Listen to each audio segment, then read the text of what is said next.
Boa noite, queridos irmãos. É um grande privilégio estar novamente aqui para fazer uma pequena meditação. Que Deus seja louvado, que cada um que aqui está ouvindo, participando desse culto, possa ser grandemente abençoado, privilegiado, por participarmos mais uma vez desse culto de terça-feira. Eu quero ler com todos no livro de Ezequiel, no capítulo 36, no verso 26. Diz assim, olha: Dar-vos-ei coração novo e porei dentro de vós um espírito novo. Tirarei de vós o coração de pedra e vos darei um coração de carne. Aqui em Ezequiel, ele já menciona, através dessa leitura, que eu gostaria muito de só comentar algo assim. O plano de Deus de trocar o nosso coração. Mas esse plano de Deus começou desde a antiguidade. Eu quero ler com vocês aqui no Patriarcas e Profetas, diz assim, olha: A queda do homem encheu o céu todo de tristeza. O mundo que Deus fizera estava deslustrado pela maldição do pecado e habitado por seres condenados à miséria e à morte. Não parecia haver meio pelo qual pudesse recuperar os que tinham transgredido a lei de Deus. Os anjos cessaram os seus cânticos de louvor. Por toda a corte celestial havia pranto pela ruína que o pecado ocasionara. Essa era a situação, depois do pecado. O céu estava triste, os anjos choravam porque não viam um recurso, não viam uma maneira agora como salvar o ser humano que caiu na desgraça do pecado. Então, esse assunto está no Patriarcas e Profetas, na página 57. Aí, continuando, ele diz assim: O Filho de Deus, o glorioso comandante do céu, ficou tocado de piedade pela raça decaída. Seu coração moveu-se de infinita compaixão ao erguerem-se diante dele os ais de um mundo perdido. Entretanto, o amor divino havia concebido um plano pelo qual o homem podia ser redimido. A lei de Deus quebrantada exigia a vida do pecador. Em todo o universo não havia senão um ser que, em favor do homem, poderia satisfazer as suas reivindicações. Visto que a lei divina é tão sagrada como o próprio Deus, unicamente um ser igual a Deus poderia fazer expiação por sua transgressão. Ninguém, a não ser Cristo, poderia redimir da maldição da lei o homem decaído e levá-lo novamente à harmonia com o céu. Cristo tomaria sobre si a culpa e a ignomínia do pecado tão ofensivo para um Deus santo que deveria separar entre si o Pai e o Filho. Cristo atingiria as profundidades da miséria para libertar a raça que fora arruinada.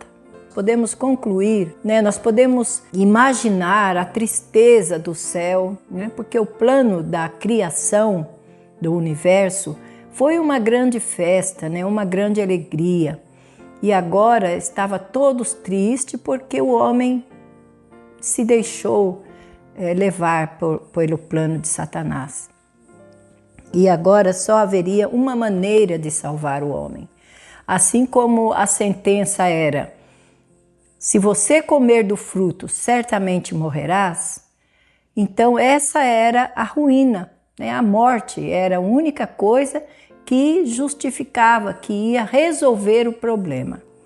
Mas Cristo assegurou, os anjos que pela sua morte o homem ia ser resgatado e ele ia colocar um fim no originador do pecado. Ainda continua a leitura, mas eu não quero ler todo o capítulo para não ser muito, delongar muito o tema, Então diz que Cristo assegurou aos anjos que sua morte resgataria e destruiria aquele que tinha originado, né, o mal. Os anjos, com certeza, né, ficaram muito felizes. Diz assim, olha, ainda continuando, diz assim: pelos passos celestiais ecoaram os primeiros acordes daquele cântico que deveria soar por sobre as colinas de Belém. Glória a Deus nas alturas, paz na terra, boa vontade para com os homens. Então diz assim que com mais imensa alegria então do que no enlevo da criação recém-feita, as estrelas da alva juntas e alegremente cantavam, e todos os filhos de Deus se rejubilavam. Então, depois que Jesus tomou a decisão de resgatar o homem com sua própria intercessão, diz que a alegria que o céu, que os anjos e que os outros mundos sentiram foi maior do que quando a criação foi feita. Né? Por quê? Porque eles agora estavam recuperando, uma esperança para recuperar o homem que se havia perdido. Continuando ainda, eu acho muito interessante que nós podemos, assim, voltar ao passado, depois que Jesus tomou a decisão lá no céu, né? Porque, na verdade, esse plano de resgatar o homem já existia, né? Já estava planejado. Só que os anjos não sabiam, né? Quando Jesus participou a eles do plano da redenção, então ficaram todos felizes novamente. E agora Jesus ia lá para o Jardim do Éden levar as boas novas para Adão, né? Para Adão. Por quê? Porque com certeza lá no Jardim do Éden, nós sabemos a história, Adão estava de que maneira? Estava triste, estava entristecido, ele sabia que havia transgredido a lei de Deus e ele sabia que o resultado e a recompensa era a morte. Agora vocês pensem só, Jesus chegou lá no Jardim do Éden, procurou por Adão. Onde estava Adão? Adão estava escondido. Aí eu fico imaginando a situação em que Adão se encontrava. Por que Adão se escondeu? Ele estava com medo, com vergonha.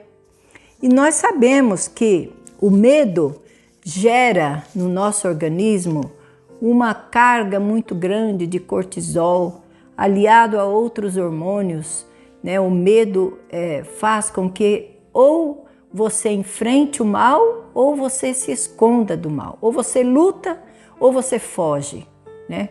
Essa carga de cortisol que é derramada em nosso organismo quando nós sentimos medo dá essa reação para nós. Ou você corre e se esconde, ou você enfrenta o perigo e luta.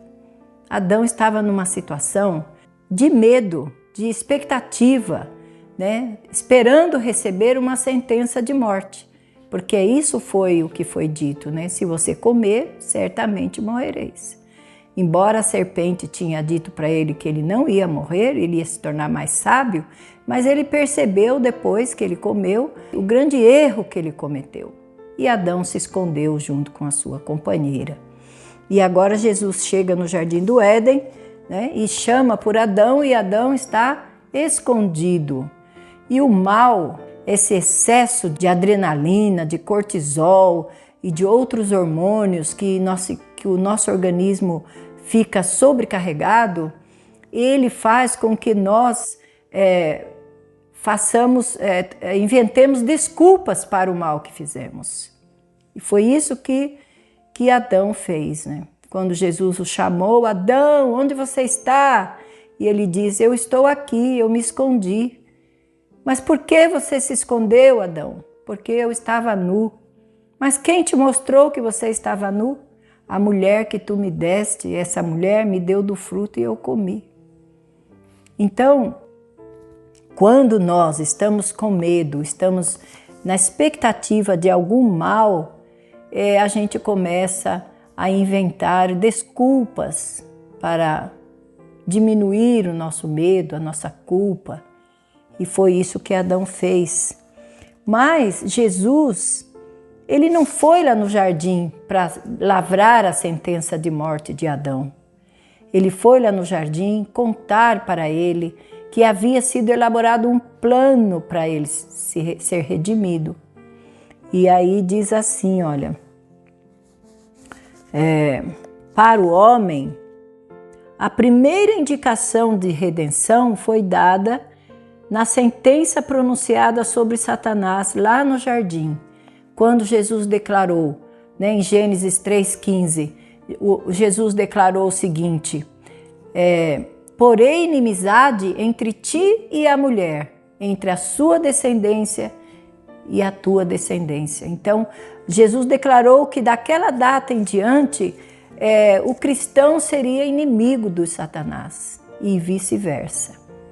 Satanás ouviu essa sentença sobre ele e ficou muito preocupado. Mas vejam só, seguindo a leitura ainda de Patriarcas e Profetas, na página 61, ele diz assim, Adão e Eva achavam-se como criminosos diante do juiz, do justo juiz, esperando a sentença em que pela transgressão tinham incorrido, mas antes que ouvissem da vida de lutas e tristeza que deveria ser a sua porção, ou o decreto, né, de que deveriam voltar ao pó, escutaram palavras que não poderiam deixar de lhes dar esperança, posto que devessem sofrer pelo poder de seu forte adversário, poderiam olhar para o futuro com esperança final. Então, Jesus foi levar para Adão e Eva esperança de uma vida nova. E ali no Éden, naquele momento da conversa de Jesus com Adão e Eva, ali foi, vamos dizer assim, foi esboçado todo o plano da redenção. Ali Jesus já elaborou, né, o sacrifício dos cordeiros. Ali Jesus trocou as vestes de Adão e Eva, né, tirou aquelas vestes de folhas e fez uma veste mais confortável. Ali Jesus esboçou todo o plano para salvá-los, para redimi-los. Contou a eles que aquele cordeiro sendo morto significava ele próprio, que viria e em nosso benefício entregaria sua vida para salvar a nossa. Mas teve alguém que gostou da história.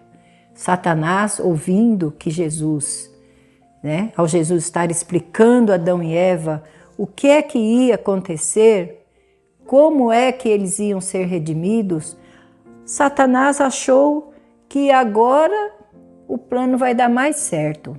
Eu já derrubei Adão e Eva, já fiz o homem pecar, e agora quando ele descer do céu à terra e se tornar um com o ser humano, vai ser muito mais fácil derrotá-lo.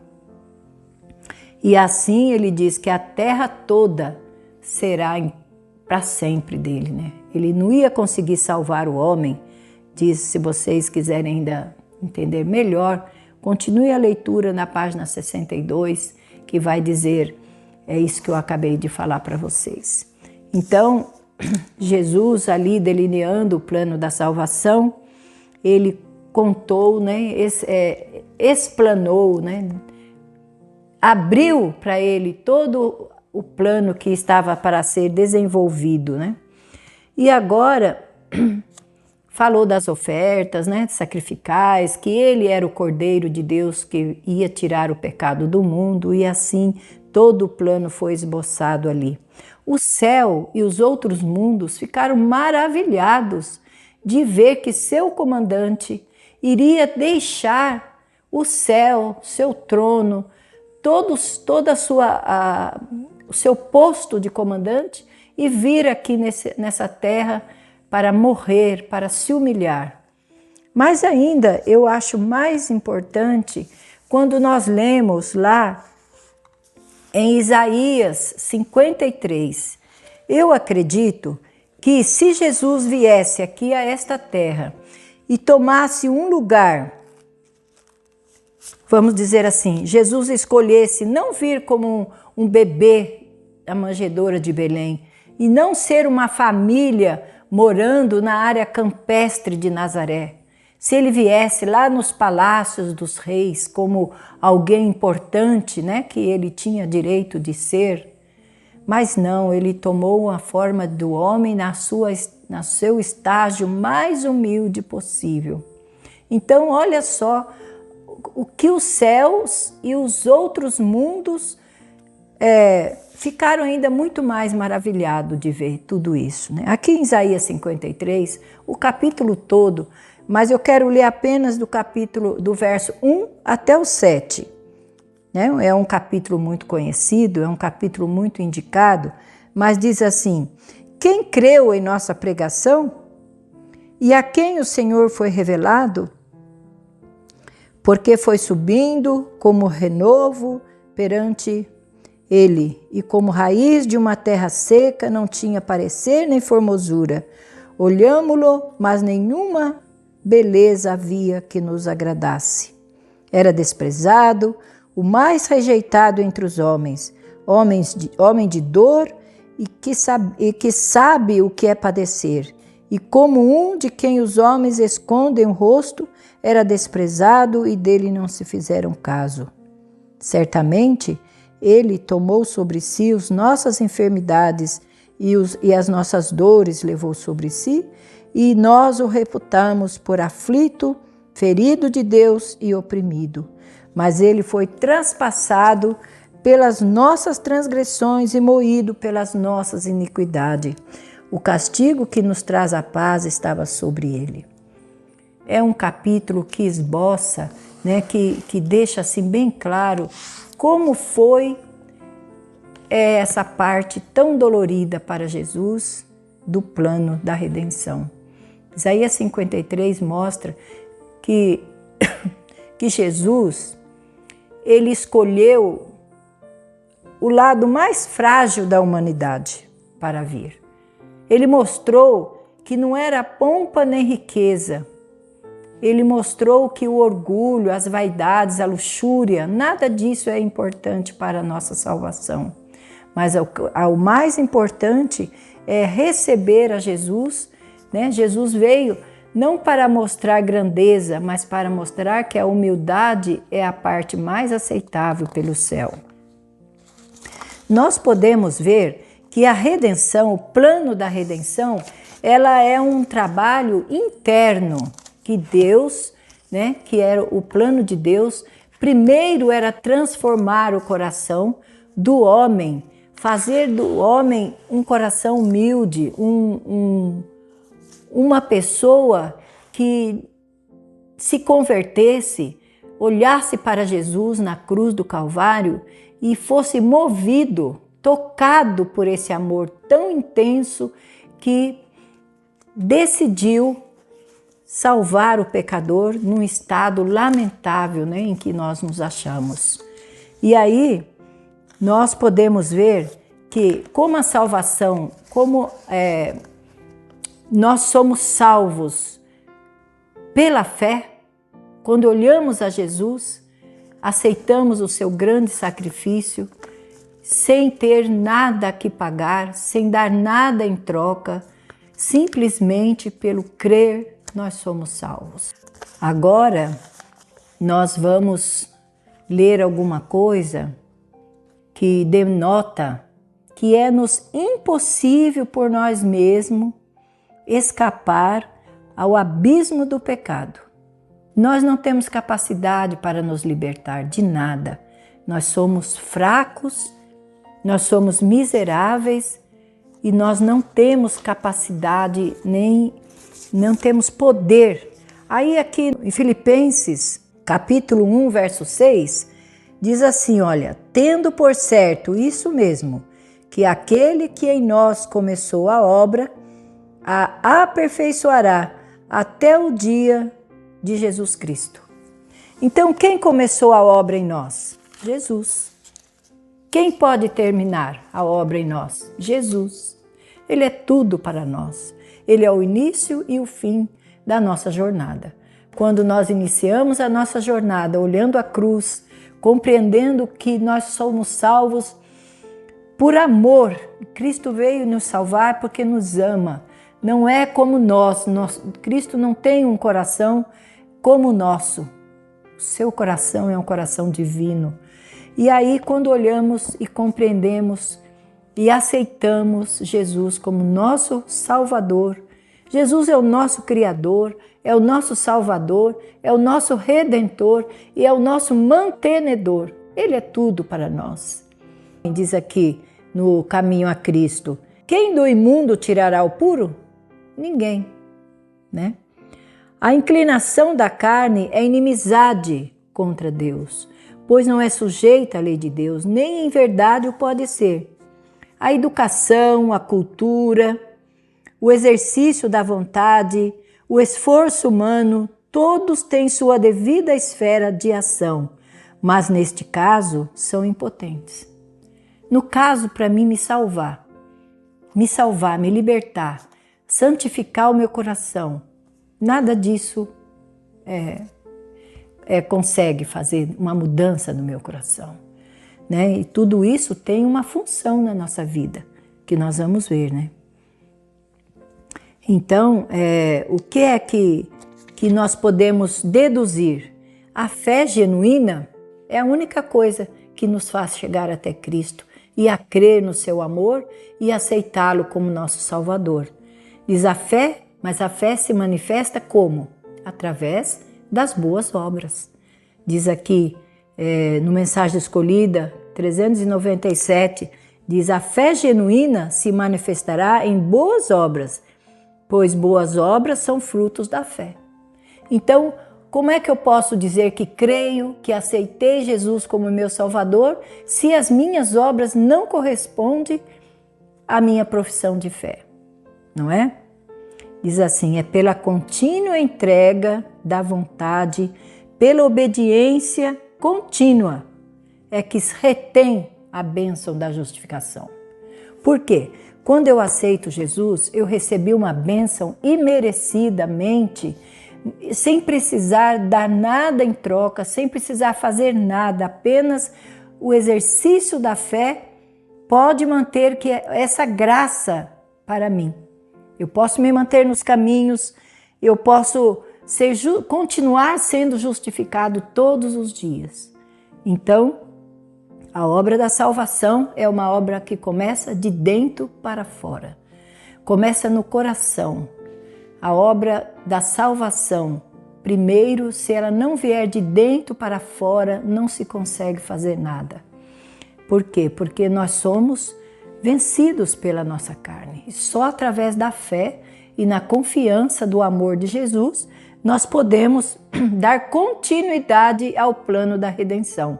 O primeiro passo foi Jesus que deu. Ele veio, ele desceu, deixou seu trono, sua glória, seu posto de comandante das hostes celestiais. Tudo ele deixou para vir se consagrar, para vir se dedicar a esse plano que ele mesmo idealizou, ele mesmo projetou e ele está executando até os dias de hoje ainda o plano da redenção. E diz que para nós conservarmos essa bênção da justificação imputada, né, que é uma justificação que eu recebi sem precisar de fazer nada para dar em troca. Mas para me reter, eu preciso dar continuidade a essa fé. Eu não posso deixar que essa fé venha desvanecer.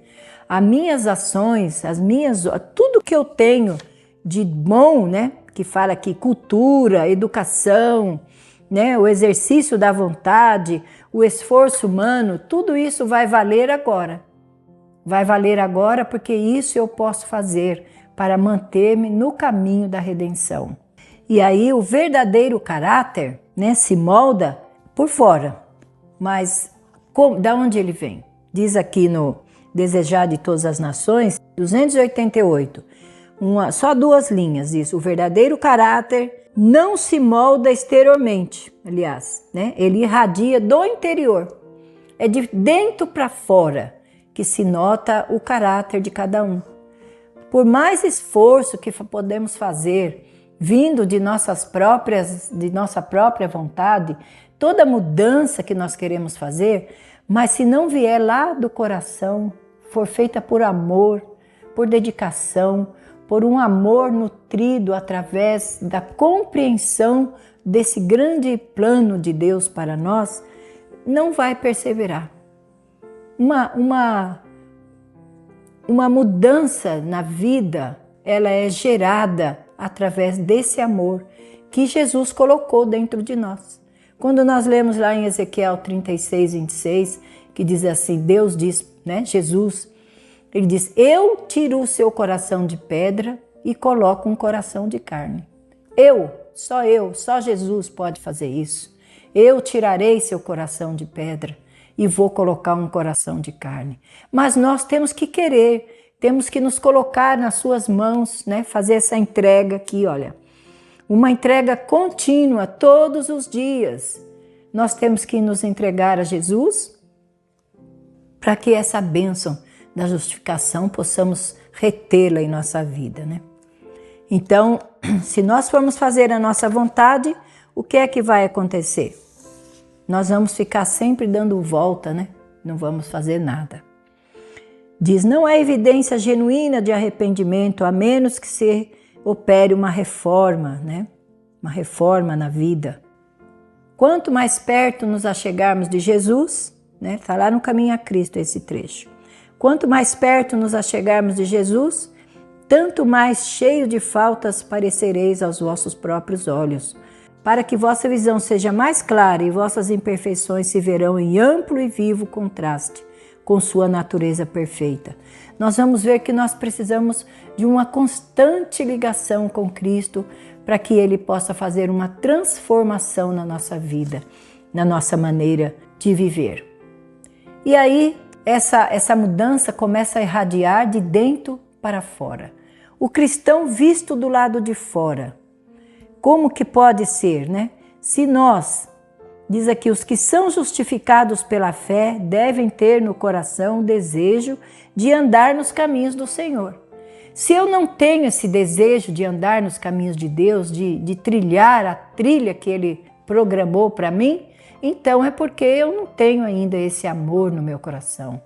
Eu ainda não senti essa na verdade, não é nem sentir, porque a fé não é sentimento, né? Eu preciso crer, de olhar a Jesus, de conviver com Ele, eu vou passar a amar e aí vai fazer a diferença na minha vida diária.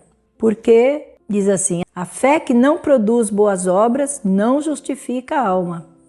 Vede então que o homem é justificado pelas obras e não somente pela fé, porque diz a Escritura, creu Abraão e Deus a isso lhe foi imputado por justiça. Então nós somos salvos pela fé, mas justificados pelas obras. Porque se nós não dermos os frutos, de que vai valer a profissão de fé? Não é assim? Então devemos sempre nos lembrar que uma vida semelhante à vida de Cristo é a mais poderosa pregação do Evangelho. É o melhor argumento, é o maior argumento que pode ser apresentado em favor do cristianismo. Você nem precisa dizer que você é um cristão. A sua vida vai contar, sua maneira, seus atos, suas ações, né? Diz que a religião da Bíblia não deve ser confinada dentro da capa de um livro. Ela precisa ser colocada na vida diária, na vida prática de cada um de nós. E aí nós vamos perceber que uma mudança começou a gerar na nossa vida. Aquilo que eu gostava, aquilo que eu queria, eu gostava de tantas coisas que hoje eu não gosto mais. Mas quem gerou essa mudança em mim? O Espírito Santo de Deus, né? O amor de Jesus gerou essa mudança, fez essa diferença na minha vida. Mas tem um ponto muito importante que eu ainda quero comentar, que fala assim, eu até marquei aqui para mim não me esquecer de comentar nesse ponto. Diz, o que é que Deus mais se importa conosco? Qual é, assim, vamos dizer assim, a coisa que Deus mais se importa comigo? Será que é o meu vestuário? As minhas ações de obras de misericórdia? O que é que Deus mais se importa na minha vida? Eu quero ler para você. Diz assim, é o motivo que imprime cunho nas nossas ações, assinalando-as com ignomínia ou elevado valor moral. Não são as grandes coisas que todos os olhos veem e toda a língua louva que Deus reputa mais precioso.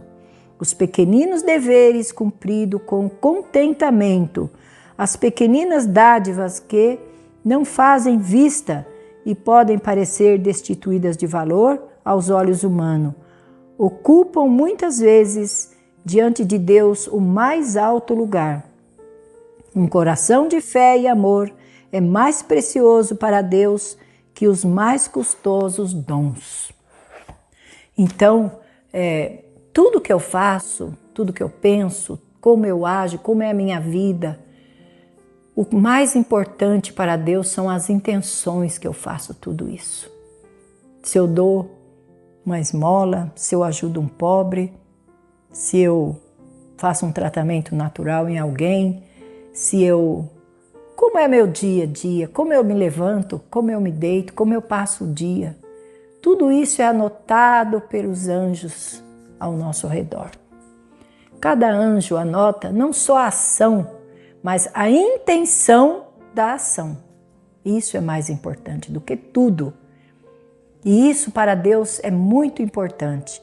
E fala aqui que é mais precioso para Deus um coração amoroso, um coração com uma fé genuína, é muito mais importante do que os mais custosos, as circunstâncias mais probantes, né? Uma coisa, um luxo maior. Muitas vezes nós achamos que Deus está se importando com casa bonita, com carro. Deus não impede que a gente tenha as coisas confortáveis. Nós trabalhamos para ter o nosso conforto. Mas se Deus não abençoar esse conforto, não vai ter valor de nada. Quando nós fizemos essa mudança, quando nós deixamos que o Espírito Santo faça essa mudança em nós, nós podemos agora dizer o seguinte, né? Eu agora sou de Jesus e Ele é meu. Eu li aqui uma experiência de Neemias, também de Esdras, né? Também aquele outro reformador, Zorobabel. E a história deles, aqui Ellen White, eu encontrei um texto aqui no Profetas e Reis, na página 677 e 678, ele diz assim, achei muito lindo e quero compartilhar com você, como último texto da nossa meditação. A obra de restauração e reforma realizada pelos que voltaram do exílio sob a direção de Zorobabel, Esdras e Neemias, apresenta o quadro de uma obra de restauração espiritual que deve ocorrer nos últimos dias da história da Terra. A restauração espiritual de que a obra levada a efeito nos dias de Neemias era um símbolo esboçado nas palavras de Isaías. No tempo do fim, toda instituição divina deve ser restaurada. A brecha feita na lei, quando o sábado foi mudado pelo homem, deve ser restaurado. O remanescente de Deus, em pé diante do mundo, como reformador, deve mostrar que a lei de Deus é o fundamento de toda reforma perdurável. Que o sábado do quarto mandamento deve permanecer como memorial da criação, uma lembrança constante do poder de Deus, de maneira clara e distinta, devem apresentar a necessidade de obediência a todos os preceitos do Decálogo. Constrangidos pelo amor de Cristo, devem cooperar com Ele na reconstrução dos lugares assolados, devem ser reparadores das rupturas e restauradores de vereda para morar. Então, quando nós nos tornamos participantes da graça divina, quando nós, através da fé, buscamos a Cristo e aí nós deixamos que as mudanças aconteçam em nossa vida, nós podemos ler aqui, se os irmãos quiserem assim se aprofundar mais, né? Como foi a reforma que Neemias e Esdras fizeram né, na volta do exílio de Babilônia, nós vimos ali que Neemias trabalhou intensamente no projeto da restauração e também na restauração do sábado, na restauração da família, né, do casamento. Os irmãos podem ler a história, né, de Neemias quando ele voltou do exílio e os irmãos vão entender quando a irmã White fala assim que é um símbolo das reformas e das mudanças que o povo de Deus tem que fazer agora nos últimos dias, né? Esses dias o Mateus gravou um culto e ele falou muito de Elias, né? O representante, o povo de Deus dos últimos dias representa o reformador Elias. E aí aqui a Ellen White está falando que nós também podemos ser um reformador, nós somos um reformador. E ela conta ali a história de Neemias, de Esdras, né? No seu trabalho lá, que eles fizeram na restauração dos trabalhos, do ofício, né? Das coisas do trabalho de Deus. Eu gostaria muito de agradecer por tudo que Deus tem feito por nós e pela oportunidade que nessa noite eu tive de participar, de dividir com você esse assunto que eu particularmente gosto de muito estudar, gosto muito de ler. É um assunto muito extenso, levaria muito tempo para falar de todos os pontos, de todos os pormenores que seria assim adequado, né, para cada um de nós. Mas vocês podem ler, estará no Patriarcas e Profetas, começa na página 59, 60. O tema é maravilhoso. Eu creio que nós somos beneficiados quando nós lemos e quando praticamos. Que Deus abençoe vocês todos, abençoe a mim também e nos conceda a sua grande paz.